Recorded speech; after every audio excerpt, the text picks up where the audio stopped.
Life would be simple if you have one audience.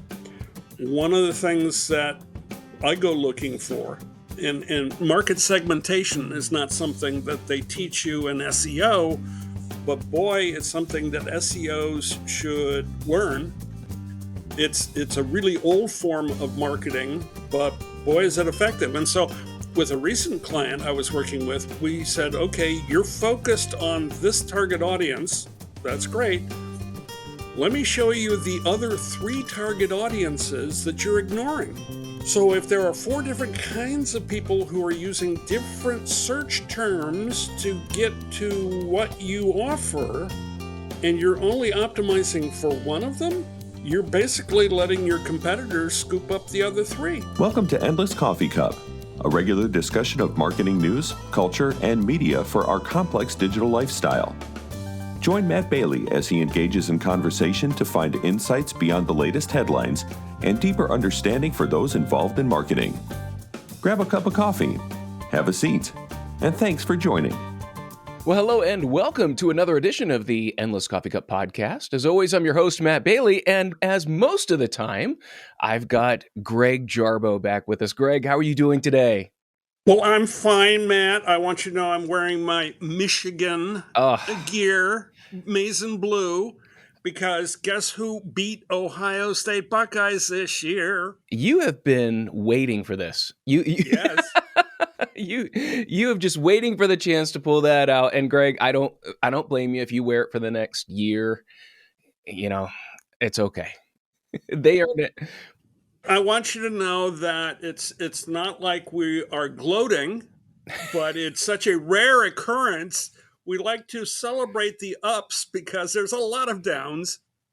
Well, and 2 ups in a season, you beat Ohio State and got the national championship, which I thought it was interesting that even the way you introduced it, it was more about being Ohio State than it was getting the national championship. Oh, national championship. That's round-off error. That's, I was rooting for you. You know, you guys made the national championship game last year, but or no, you did. That's right. Ohio State was in the national championship game, but couldn't close it.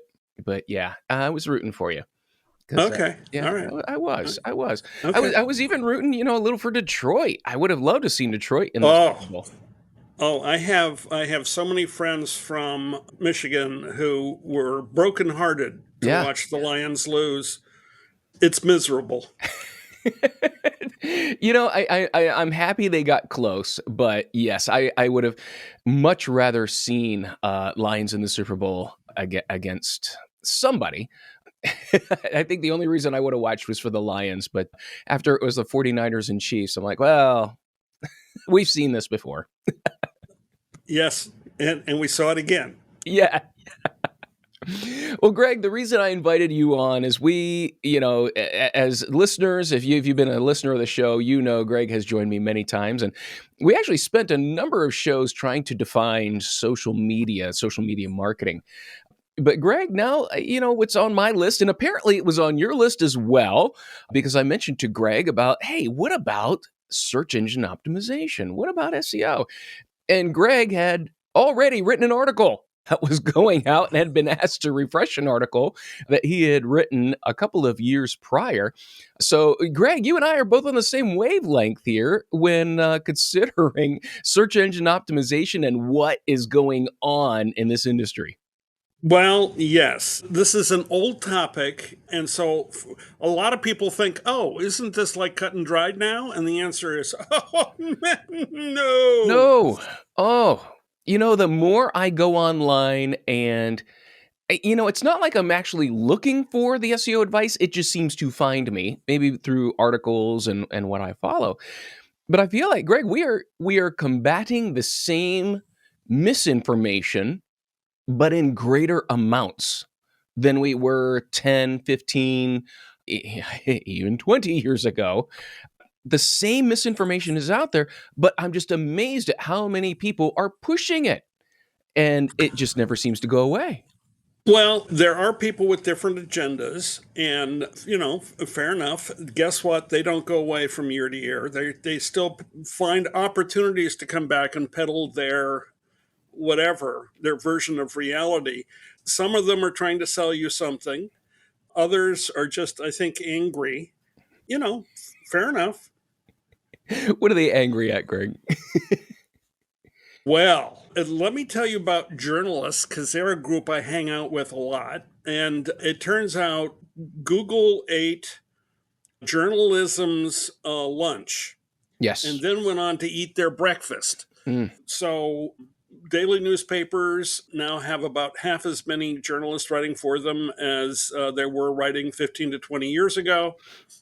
The trade press has Oh, basically disappeared. yeah. And so you have this angry group of people who say, I used to have a career, who every time they can take down Google, is sort of an opportunity to get back. So there is a revenge factor. Hmm. Yeah, we had, I think a couple months ago, we had Greg Crable on, and he is very active in the publishing industry, used to work for Kiplinger's, and what Google has done to, like you said, the trade press especially, but small publishers. And now with AI and how Google is choosing to use and utilize AI, they still want everything for free from Yeah. everybody in order to turn it around and make money with it. And it's one of those. I feel like with publishers, it's that scene out of Star Wars where Lando says, this deal is rotten. And Vader turns around and says, I have altered the deal. Pray I do not alter it any further. And that is Google right there. Okay, well, but it turns out Darth Vader actually turns out to be good at the end. So who knows how this particular universe will unfold? That's wonderful. That is true. That is true. We'll have to take that into account. I don't see that happening here with Google, or we could even say big tech. But Greg, let's talk about some of the things. As I read through your article, and dear listener, I am going to put this in the show notes, a link to the article. I highly recommend it. And it was interesting because what you are writing is a refresh of an article of 10 strategic SEO insights and tactical advice. And now originally, the article was for 2021. Then it was refreshed again for 2023, and then you did it again for 2024. This gets right into I love the annual. Greg, can you tell us what the trends are? which happens And every year. and it's worth noting that the first one that I wrote was the top 3 trends, and then I went to the top 10 trends, and the current article is about the top 7 Mm. trends. And so I don't know if I undershot the first year and overshot the second year, and now I've got sort of this, somewhere in the middle kind of approach. But it turns out that from year to year to year, one of the things that we have trouble dealing with is how many moving pieces are there. And I am reminded of this because guess what? We had a lot of weather forecasters here in New England who got the snow forecast wrong this week. And everyone says, how could you get the weather forecast wrong? And the answer is, excuse me, there's a What? lot of different things moving around. What? And, we can't predict the weather. So what? We're going to predict Google? It's like, oh, yeah, sure, piece of cake. Absolutely. I love it. Yeah, I'm like, you've been in the Midwest. If you predict the weather correctly, that's an astonishing feat. Getting it wrong, that's just part of the job. Well, and predicting it on how do I say this? In New England, normally you could just say whatever the weather was in Ohio yesterday, we're probably going to see today. Yeah. One might assume that. But then there are all these weather patterns that come up the Atlantic coast and push the Midwestern weather pattern in one direction or another. And so, yeah, again, the metaphor here is search. Hmm. If there were a single set of factors, life would be easy. If there were 2 or 3 factors, life would be simple. If there were 7 to 10 factors, now you're beginning to get into the right zone of saying, so what do we do? Well, I love how you frame that, because I used to tell people the river of SEO is very, very, very wide. It's just not very deep. And I think different from other disciplines, such as paid search, such as email marketing, you can even throw social media into that. You're not going to get a checklist, and they exist. There's checklists of 200 things you need to do. But the thing is that you may have that checklist, and someone else may have that checklist, and someone else may have that checklist. But how you do the things on the checklist is going to vary greatly depending upon what industry you're in, depending upon, let's even say, depending upon the objective of the business. You could be in the same industry as three other companies, but how you go about selling yourself, how you are, your strategy in marketing is going to determine how you do those maybe 7 things. But yet there's still about 200 things that you need to do right technically. But on top of that, and probably one of the best things I heard is you got to do the basics, but then do the basics clever. And that's how you build a good strategy. And Matt, you may or may not remember this, but you and I actually gave a presentation, believe it or not, at SES Chicago. And we did it, I don't know, maybe 15 years ago. Yep. Yeah, that long ago, where we actually talked about a metaphor. And I actually recommended a book to SEOs who wanted to understand what they did and the circumstance. And I told them to read Mark Twain's Life on the Mississippi, because there's your broad river, as you were talking about, but shallow. And the answer is navigating your steamboat up the river is an entirely different experience than navigating down. Going up in the spring is different than coming down in the summer. Oh, by the way, the river has a tendency to change its course. Oh, by the way, all of a sudden trees fall over and you have new snags. The answer is Mark Twain captures being a riverboat pilot and trying to, quote, learn the river. And he's doing it on a shift. So you learn, 8 hours of the river and then you go sleep. Or you go do other things, and then you come back and you learn another 8 hours of the river. And oh, by the way, you're only learning that river in one direction. Yeah. And so part of the reason why there is an apprenticeship that Twain has to go through is that it changes and it's always different. And welcome to SEO. Yeah. Well, and I always thought SEO should be more of an apprenticeship type of learning. I'm amazed at how many people will go to go through an SEO course, and then all of a sudden, next thing I know, they're a freelancer.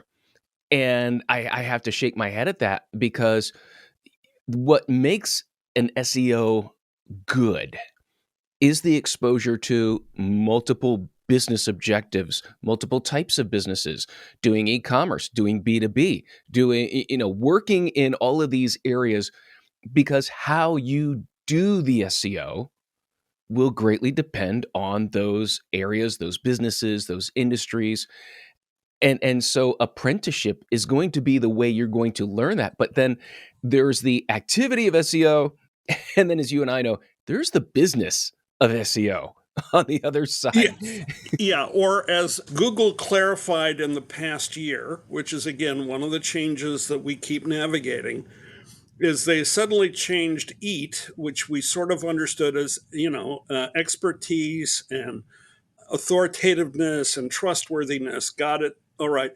They added an extra E in the front, so it became double EAT, and the extra E was for experience.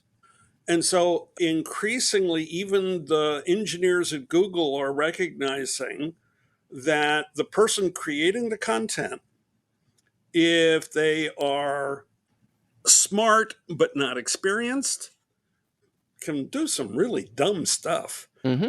So one of the things that I think all of us are learning is that, Google changes. But interestingly enough, one of the things that they've done since sort of incorporating machine learning into how they create their algorithms is they are starting to try to figure out what gives humans, what is a signal that shows that this human creating this content has experience as well as expertise and authoritativeness and trustworthiness. The thing is, and while I like those terms, and we're how they are somewhat nebulous in terms of you cannot scientifically measure. And that's what Google's doing. They are scientifically measuring an abstract concept. And I could ask, someone, a person, what makes this person more authoritative than another? And if I'm comparing two people, cognitively, I can figure that out. If I ask you to compare 200 people and tell me who's the most trustworthy, all of a sudden now this is out of the scope of your capability.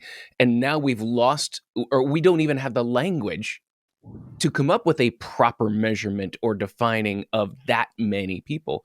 So it's interesting to me that we're taking these adjectives and Google is developing an algorithm to measure and assess each of these things. A little scary.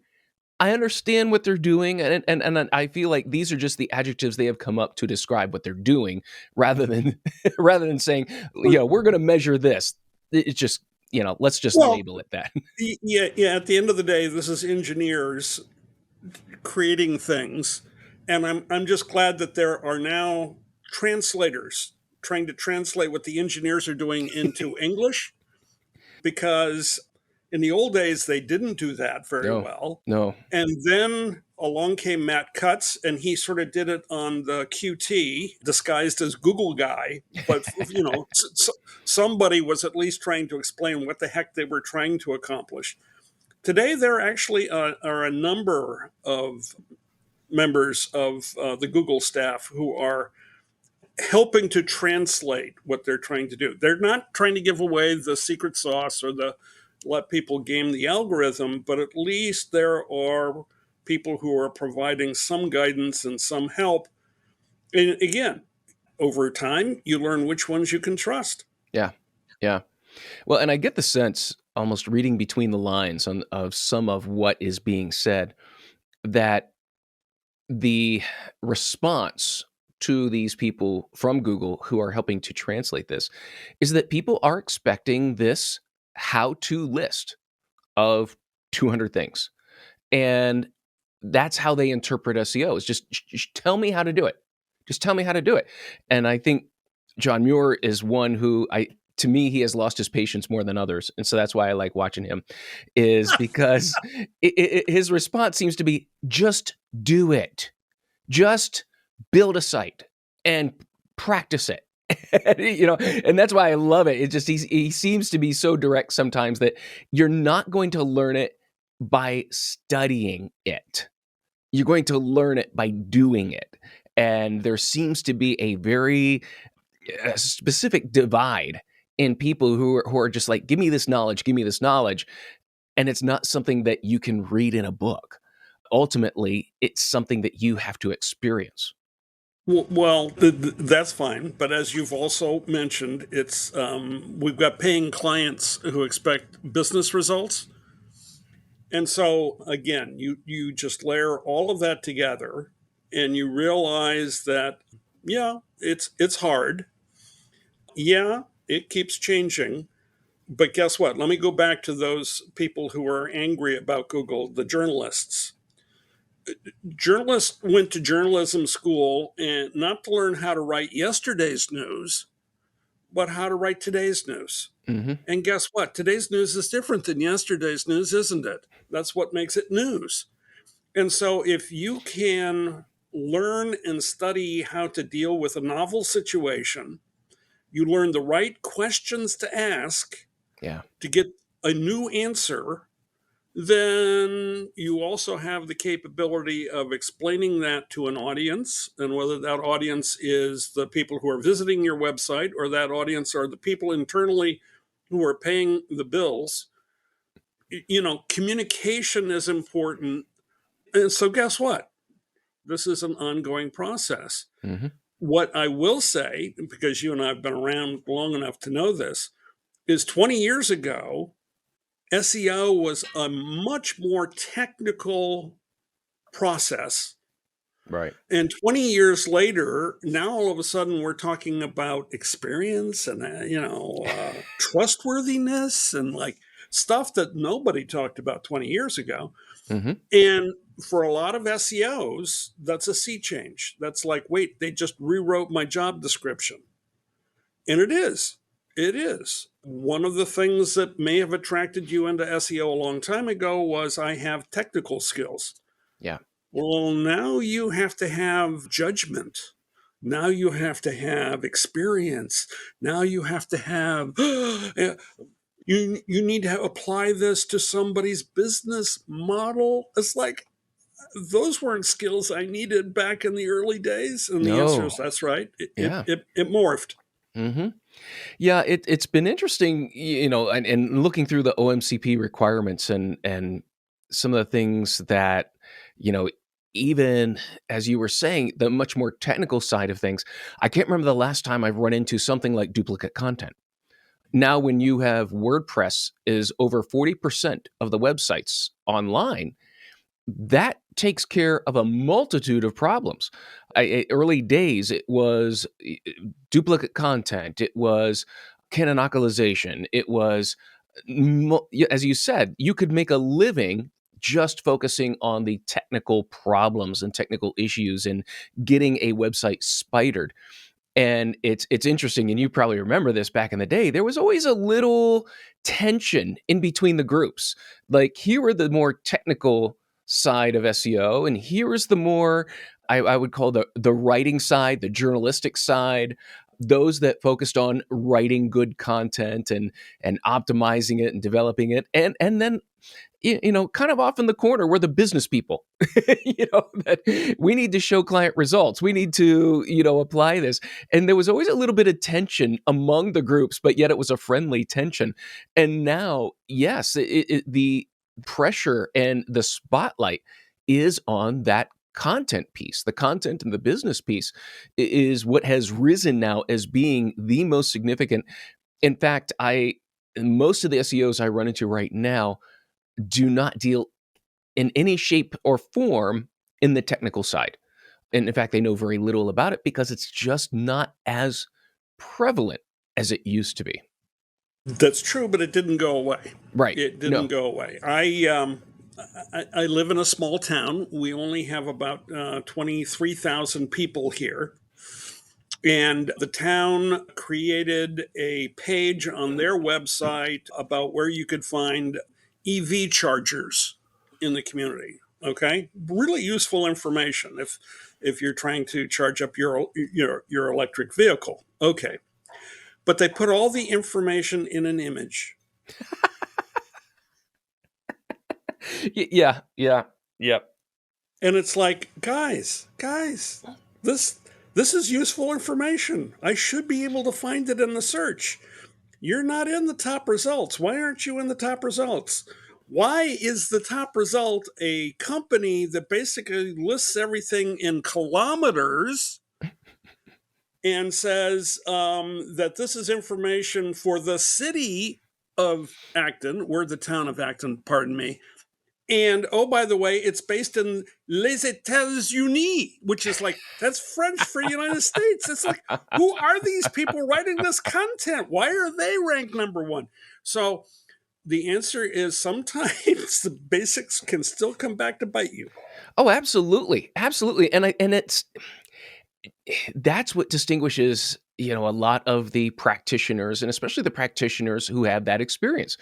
They can identify those problems within seconds. They've got that mental checklist of what to work through when they spot that problem.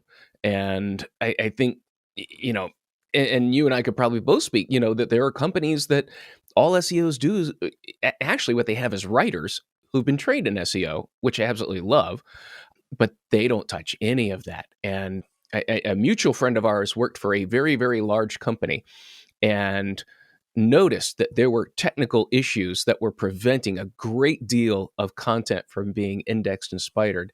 And when he went to say something about it, the response was essentially, "That's none of your business." hands off what the programmers do. And he's trying to make a case that there is legacy code there that doesn't need to be there. And it's causing our pages to load, aggressively slow. And they're like, it's the way it's been done. Leave it alone. So we've got both sides of that. Yeah. So you've just added a new item to the SEO skill set or job description, which is, oh, by the way, you also need to be a master of internal politics. Yes. And I'm not sure they're teaching internal politics in any of the courses these days. No. I'll let you in. I'm developing a course on SEO, which is why I'm, it's you're writing articles, I'm developing courses, and so it's foremost, and that is one of the actually that it's going to be a theme throughout the course is how do you present this? Our good friends at the OMCP in a recent job survey found that 20 to 25% of an SEO professional's time is spent communicating. So yeah, right. If a fourth or a fifth of your time is presenting your strategy and results, that's an area, as you mentioned, that is many are deficient in being able to communicate that properly, concisely, and persuasively. Those are my three adjectives I'm using there as well. Or you could be writing Google's algorithm. It's not alliterated yet. I haven't figured out what to. That's true. That's true. Okay. So let's then dive into some of the things that are currently reshaping Google as we knew it. Mm-hmm. Because, not only does Google change its doodle frequently so that it doesn't have a static logo, that's actually a good metaphor for, by the way, their algorithm. Last time they reported the data, which is actually over a year old now, when I shared this information with the client I'm working with lately, I said, yeah, they just changed their algorithm 4,700 times in 2022. Mm-hmm. And I realize that's old data, but they haven't released the 2023 data yet. Right. And they changed it 4,000. That's a lot. And the answer is, yeah, that's why you might see something different this afternoon than what you saw this morning. So, okay, how do you survive in this world? If the news is coming at a faster torrent, and by the way, I've worked at a weekly newspaper where the news happened on a weekly basis. I've worked at a daily newspaper where the news came once a day. And then I worked at a radio station where the news came every hour. So I get the sense, I have a little feel for, we're at the hourly update kind of. How's Google working this hour? Yeah. One of the things that I advise SEOs to do is not start with Google. Right. And I know that's a real hard thing for SEOs not to do. It's like, but it's all about Google. And so it's like, no. Nope. Start with your target audience. Yes. Who are you trying to reach? Because guess what? They're the ones who will type in the cryptic little words if they're still typing into the search box. Or if they're using their smartphone, they're the ones who are now speaking and using audio to search for what they're looking for. Oh, by the way, they're also starting to look for things in places you might not have expected, because guess what? We can now watch YouTube on our connected TV. And guess what? When we got to YouTube last night, we started conducting a search on our connected TV for the video we were looking to watch. It's like, wait. People can do a search on their television for a YouTube video? Is that search? It's like, yeah. So start with your audience first. And that's a hard thing. That's a new thing that most SEOs don't have, grounding in. But I would strongly say start there, because it's going to shape everything else that you think about. Absolutely. And, it's funny, as we dig into this and even looking at your list of things, trends, and I feel like I could have also asked you, Greg, what are things that haven't changed? And that list would be just as relevant, because, and I would say there are, in the world of SEO, just as in our world, there are countries that you can trust. There are countries that go about things their own way. There are countries that deliberately go against the grain. It's the same in SEO. That there are groups of SEOs whose sole purpose is to re-engineer the algorithm. And as you mentioned, it changes multiple times a day. Go ahead and do it. But it doesn't change drastically. It does not change dramatically. It's just fine tuning. It's testing. I like to say it's around the edges, but the center is going to remain very much the same as it has for many, many, many years. I always tell people the people that say it changes every day are the ones trying to sell you something. It's because the core is still the same, and the core to many of us in the SEO world, and I'm going to start putting some borders around this, have been, as you said, who's the audience? What do they need? And how do I provide it to them? Right. And that's where we start.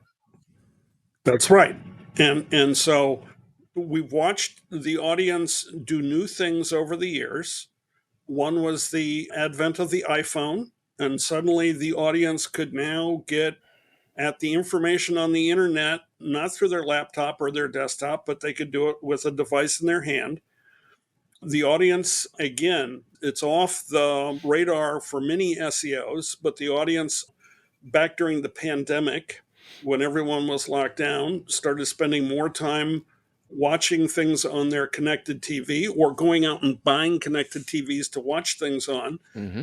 And so now there's yet another device that they can get access to that internet information with. And so the audience is changing its behavior over time, and you need to keep track of that. But by and large, and this is the thing that I've been sharing with new clients, I show them some research that the folks at Google Consumer Research did, basically in the United Kingdom, but it has some universal ramifications. It was called The Messy Middle. Yes.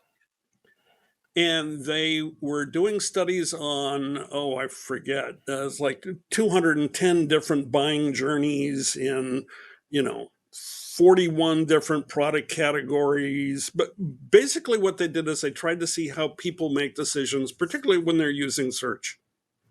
And it was messy. It was like, there's not a single pattern that says they do X, they do Y, they do Z, you're done. But when they started analyzing it, they came up with an interesting loop-de-loop process. It looks like people go through an exploration phase. I'm going to find out what's out there on the thing that I'm trying to decide on. And then there's an evaluation phase. Okay, I found several things that are out there. Which one is the one that I'm probably going to adopt? And sometimes they'll go through that loop-de-loop process more than once because this is complicated. I'm going to go back, and it could be anything from travel to buying tech products to, you name it, deciding which university to attend. Mm-hmm. So whatever that process is, goes through exploration and evaluation. And the fun thing that the Google researchers shared with us human mortals.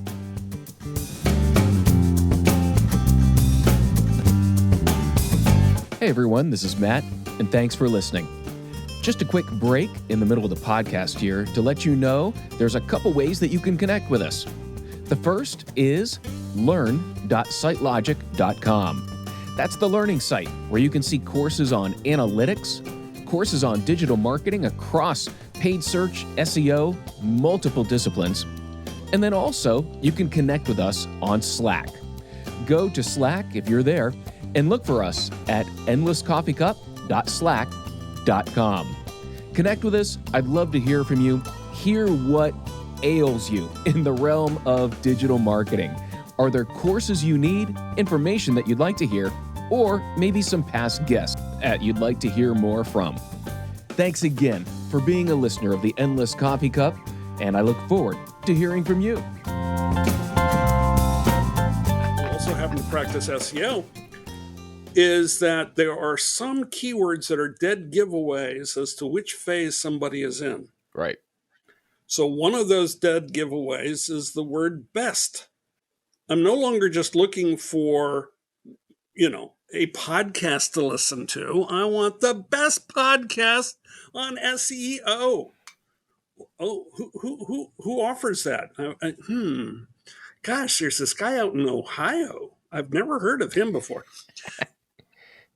So again, one of the things that SEOs can do is tap into, and this is going to sound astounding, market research. Right. Whoa. Well, and that to me, as I said, if I looked at that list and I'm like, these are things that haven't changed. And keyword research and market research, I, when I teach SEO, I tell people that there would be 4 of us in my agency. The keyword research for a new client would last about 4 days. Keyword research, it was surveys. It was going back and forth and then trying to, well, what's the cycle look like if we were to organize these? What are the words people are using? What are they associating with it? And so we have our primary target. What are the secondary? What are the tertiary words they're putting into here? What are the patterns? And it's really just, turning it upside down, sideways, stretching it, looking to see and learn. What does the industry, what does our whole audience say, want, think about these words, about this need?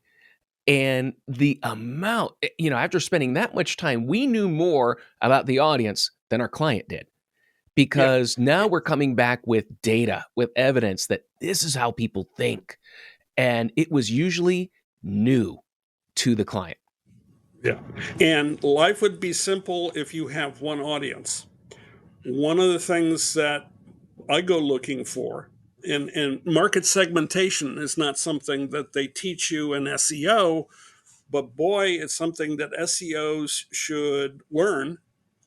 It's a really old form of marketing, but boy, is it effective. And so with a recent client I was working with, we said, okay, you're focused on this target audience. That's great. Let me show you the other 3 target audiences that you're ignoring.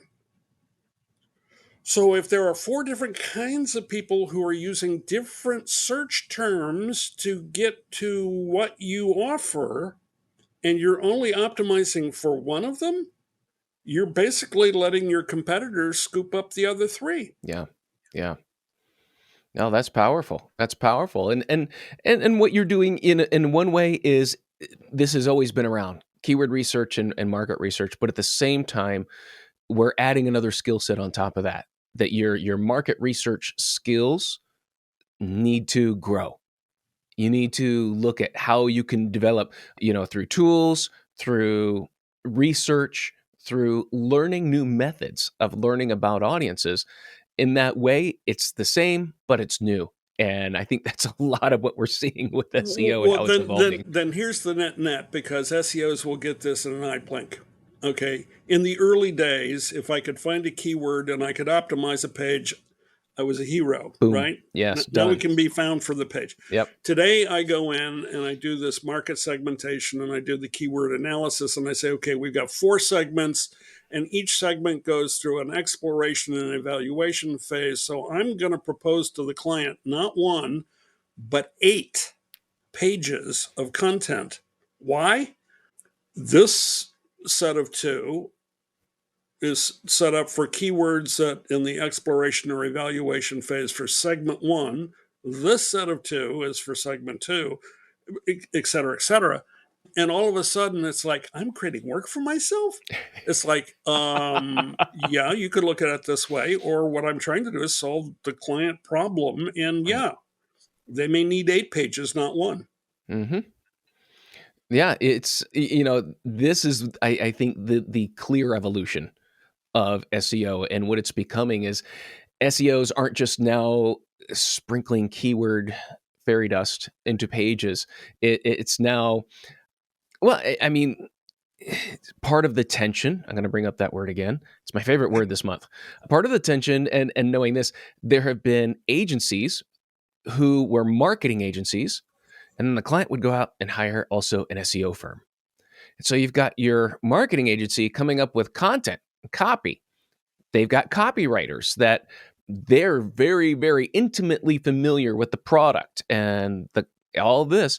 And then you have SEOs coming in saying, well, we need to put keywords in. And oh my goodness, the tension, the eruption of overflow of tension from that has caused a great deal. And so now I see more technical writers learning SEO. I see copywriters learning SEO rather than, an SEO coming in and saying, put the keyword there, put the keyword there, put the keyword there. Or the SEO has to grow and become a great writer, not just an optimizer. It's got to be one of the other, because the days of just putting in those words are gone. Yeah, and in some respects, this is a harder nut to crack in the United States, where we presume everybody speaks English. It's an easier nut to crack in Europe, where everyone presumes that I've got multiple languages. I got the Germans who speak German, I got the French who speak French, I got the English who speak, well, a variation of English. Actually, if you go to Scotland, they don't think they're speaking English, but okay, whatever. The net is that they're used to dealing in a multilingual environment.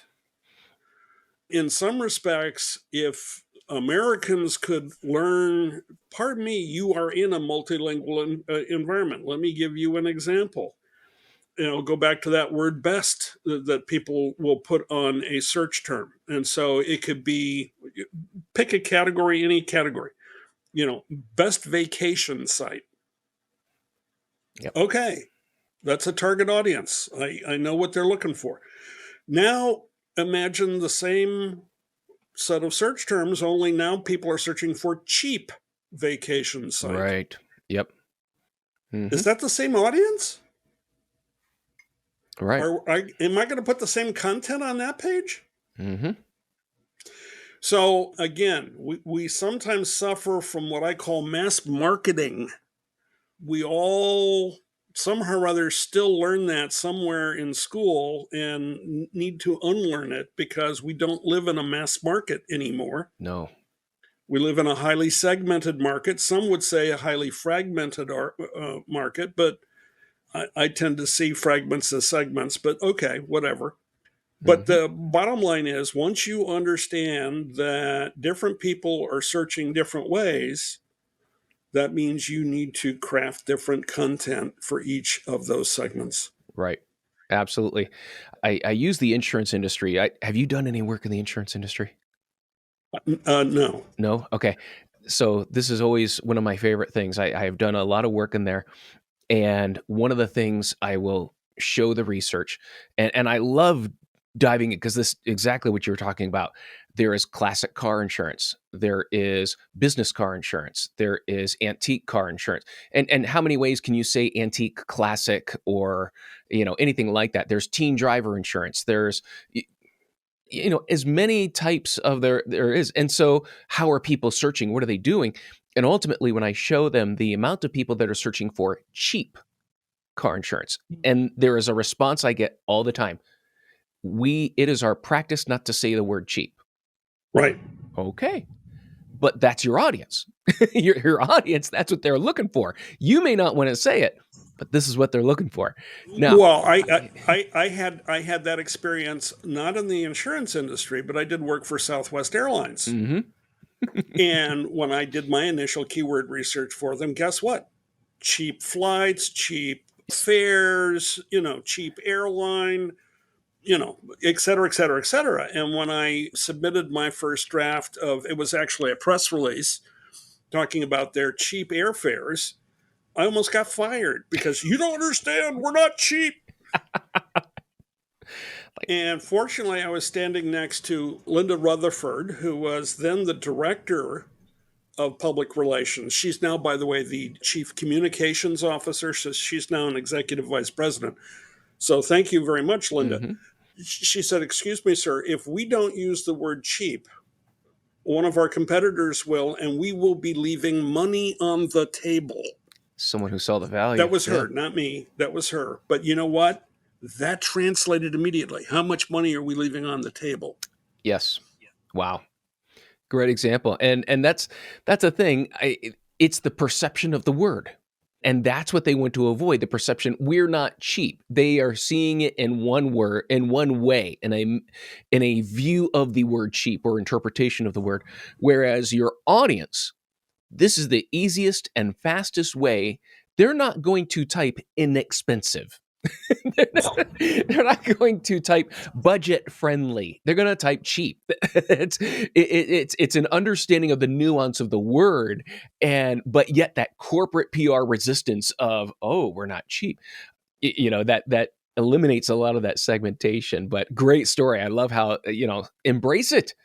Embrace it. Take care of it. And then because they said let's figure out how much money we're leaving on the table, that's then when we went to measuring it. And oh, by the way, in 4 press releases, 1, 2, 3, 4, we generated $2.5 million in airline ticket sales. And it was like, oh, amazing. There's a lot of people looking for cheap. Yeah. And when you look at cheap vacations, when you look at cheap anything, there's a lot of people looking for it. That's something out there. You bring up something interesting, and my goodness, Greg, I can't believe how much of time has gone by here. But you bring up the press releases, and because you brought that up, we've talked about architecture, we've talked about content. What we have not talked about is what I consider the third leg of SEO, and that is links. And just yesterday, I saw someone post about, look at all the traffic I'm getting, and I'm buying links. And they showed their link list of what they have bought and what the domain authority is of those links. And listeners, if you're not watching on YouTube and you are listening to I have domain authority in quotes. And I'm making painful faces. Yes. And don't worry, we will follow up and explain why we don't like domain authority. and Greg, I have to tell you, I talked to someone and all they told me was their SEO company reports domain authority. That's the measurement that they are working on, and that is so painful, listener. Unless you are watching the video, you cannot see the pain in our faces when we talk about domain authority. Oh. So, of course, this person is posting, here's how much traffic I'm getting. It's working. It's awesome. I just feel like in 2 months, they're going to be one of those ones that says, Google's update killed my site and everything's gone away. And don't come crying to me because you knew what you were doing. You wouldn't be posting it otherwise if you didn't know what you were doing. And there are still, how do I say this, black hat SEOs who are working for nefarious fly-by-night organizations who have created a business model over when they shut me down, I'm going to go pop up with a new website and sell whatever illicit product that I'm going to use these black hat tactics to. And so, okay, fine. The black hats haven't gone away. They're just working the margins. Mm-hmm. But if you want to stay in business any length of time, or if you have an established brand, or your organization is worried about its overall reputation, that's hopefully most of us, then yeah, what Matt is saying is absolutely critical. It's like, don't even play on the margins. You'll have some SEOs who will claim, oh, I'm gray hat, I'm not black hat. And it's like, pardon me, that's shades of black. Okay. You think you're smarter than Google is what you're telling me. They're not going to catch your trick. It's like, have you checked out how many engineers they have these days? Have you checked out some of the technology that they've been deploying? You're toast. Mm-hmm. You're toast. I remember having a dinner in, believe it or not, Stockholm, mm-hmm. with a black hat. And I'm thinking, you want to have dinner with me? Okay, fine. Yeah. That's interesting. I'll sure. Are you buying? Um, and why would you want to have dinner with me? Well, it's getting harder and harder to be a black hat and still make a Yes. living. So how do Yes. I go legit? Was the reason the black hat wanted to have dinner with me. And it's like, oh, okay, Google is starting to eat your lunch and your breakfast. Okay, Hmm. well, yeah, maybe you should follow those Google guidelines and rules about not buying and selling links. It's Well, like, yeah. get real. That happened to so many, and you and I could probably go down the list. How how many, how many of those black hats eventually turned to not turned away from the dark side. And that's what I'm afraid of, is that so much of the new SEO advice is coming from those fringes. Is coming from those very aggressive tactics that they're competing against each other in very aggressive industries that if you're selling candles, you don't have to compete there. You are not Yeah, doing that. yeah. If you're selling generic Viagra, and that's the kind of client that a lot of them have, Yeah. then fly by night is unfortunately the norm. Yep. Then you're looking for Now, that edge. Then you're looking for that hole in the algorithm. Then you're looking for that tactic that's going to get you very temporary results. And so unfortunately, a lot of that gets into mainstream thinking. yeah, yeah. So let's go back to your initial question or observation, which is, wait, press releases, Yeah. links? What are we talking Links. about here? Absolutely.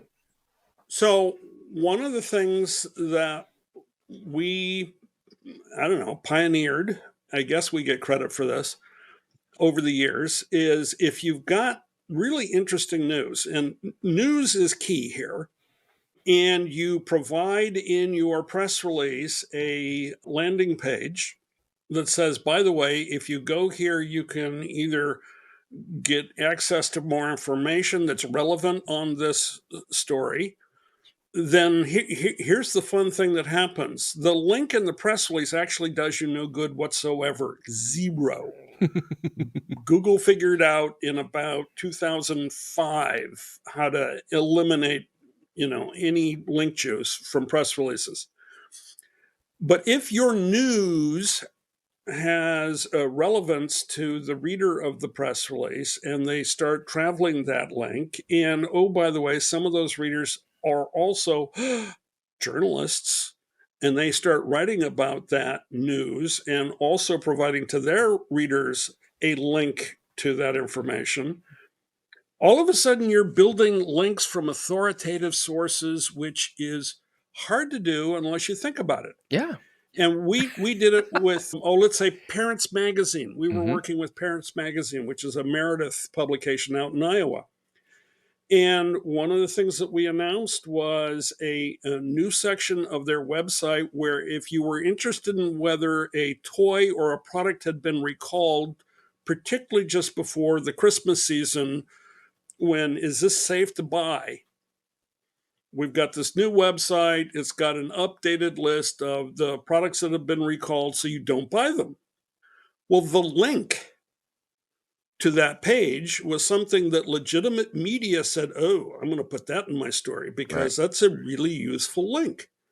And, literally within weeks of the announcement, the press release going out with information on that link, we had 600 plus authoritative links to a page that hadn't existed the week before. Absolutely.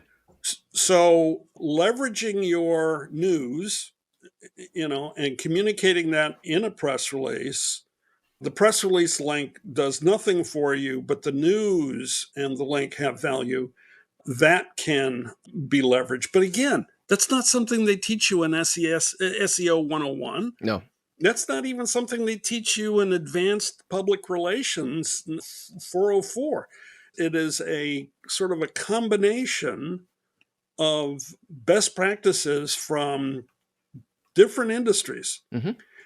And we've always found that the magic is when you start looking sideways at the best practices in, I don't know, email marketing, or the best practices in public relations, or the best practices in market segmentation and Marketing, yeah. research, that's when you add value to SEO. Yeah, absolutely. I've been describing link building. It's marketing. It's letting other people know that you exist. That's link building. It's if you use marketing practices and view that, and ultimately, so I'm trying to distill this down in that link building is creating content that other people will use to promote themselves. That to me is link building because that's PR. That's the press release. Is I'm going to release a press release, but all these other journalists, all these other publications, they're going to use that to write about it, to promote themselves, to promote their brand.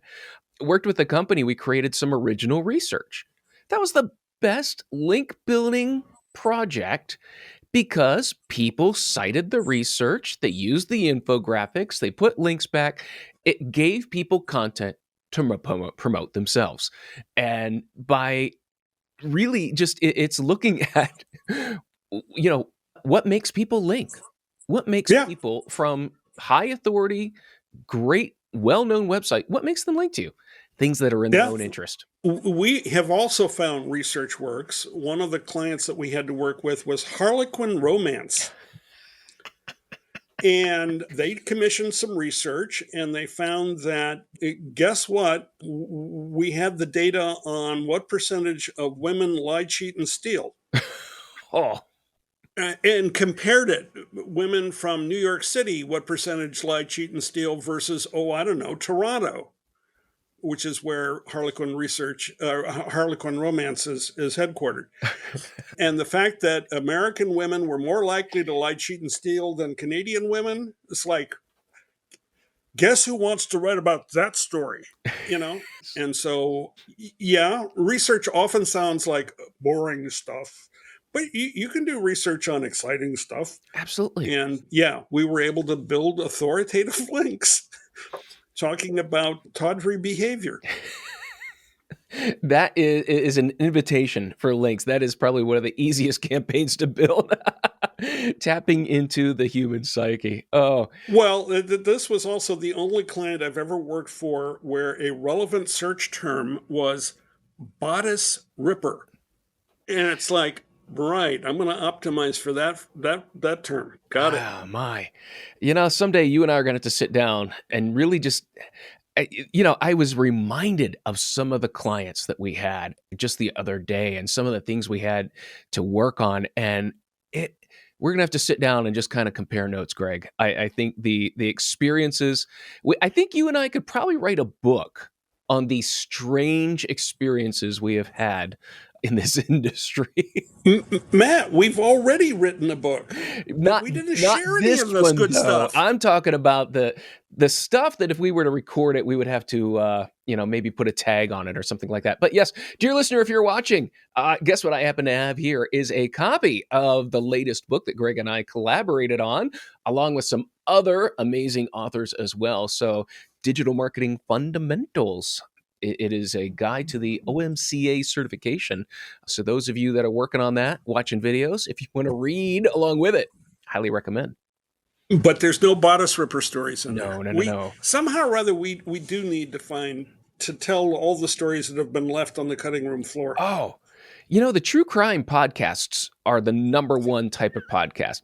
So maybe we have like true SEO stories. That might be another or genre. SEO crimes, because there's been a few of those. one of the things that is happening out here in Boston is there is a murder trial going on, and it turns out that the husband who is accused of murdering his wife, they got access to his laptop computer and discovered not one, not two, but thousands of searches for how do I get rid of a body.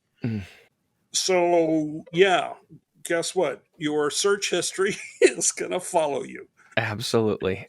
You've given me an idea, Greg. I think we will have to do a real SEO stories, and I'll do a little research on that, but that sounds like a great episode.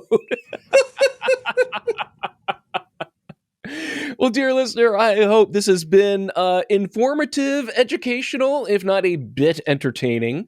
And so this is, to quote Greg's quadrants of, I love that quadrant. I'm going to put that in the show notes too. Greg, your quadrant, and I'm missing what you call it. Boy, education. The content marketing matrix. Yes, the content marketing matrix. Yes, informative, educational, entertaining, and enlightening, which is the one everyone forgets. And it's got an X and a Y axis, so it's oversimplified. It's a two-dimensional thinking, and none of us want to be accused of two-dimensional thinking, right? But you got to start somewhere. And one side is awareness, and another side is action, and one side is emotional, and another side is rational. And you can think, is my approach educational? And that's a awareness and rational approach, or is it entertaining? That is an emotional but awareness building approach. Or do I want to take it beyond that? And do I want to use my content to basically get people to take the next step? Well, then I might want to inspire them. That's using an emotion. Or I need to enlighten them, which means I need to change their mind before they, quote, take some action. Yeah. And so, that's what that matrix is all about. And Matt, if you're going to embed it, please do. I will. It's helped me get started. But again, it's two-dimensional. There's only 4 quadrants. The last article I wrote talked about the 39 quadrants in the current template. Well, with AI now, you might be able to produce a 3-dimensional image with all of those 39 dimensions. Well, I haven't tried that, but there are a lot of new tools that I need to get to. Wow, you really went 0 to 60 in complicating that. I'm sorry. It wasn't that I complicated it. It turns out the research did. Oh, yeah. There are a lot of universities out there, including Stanford, who love complicating stuff. It's Amazing. like, what? You got time in your hands? Oh, yeah, right. You're at a university. Yep. Never mind. So one of the things that they've discovered is it's not just 4 different choices that you have. It's a vast array of choices that you have. And we just finished watching the Super Bowl commercials. Did you have a favorite, Matt? You know what? I did not watch the Super Bowl, and I did not watch the commercials. I know. I still have a few days to do it, but I have not done that yet. We had friends over, and so we got to watch it. And they were there to watch the commercials because the New England Patriots were not playing. So we didn't care about the football teams. I haven't watched the Super Bowl since the Patriots stopped playing. Yeah. Okay, so we were watching for the commercials. There were well over 60. Most of them featured celebrities of one form or another. Yeah, that's typical. Most of them tried to be funny. That's typical. And so in my mind, it was the ones that actually used a different vector. I'm not going to use a celebrity. I'm not going to try to be funny because you know what? Everybody else is, and it begins to blend together. And I can remember the funny celebrity, but I can't remember the brand that they were shilling. Right? So again, knowing the range of options you have is important, whether you're creating a Super Bowl commercial or you're creating a page on a website for SEO. This is all useful stuff to know. Absolutely. And, going back to our writing and optimizing writing, that is a great place to start in figuring out what's your tone. Where do you even want to develop that brand voice, that tone when you're sitting down and developing for that audience? So I will be including that. A couple other things here. Greg, as always, thank you so much for your time coming in and sharing your thoughts with us. All right, Matt. All right. Thanks a lot, dear listener. And hey, I look forward to our next cup of coffee together on the Endless Coffee Cup podcast. Thanks again for tuning in and joining us. You've been listening to the Endless Coffee Cup. If you enjoyed this episode, share it with somebody else. And of course, please take just a moment and rate or review us at your favorite podcast service. If you need more information, contact me at sitelogicmarketing.com. Thanks again for being such a great listener.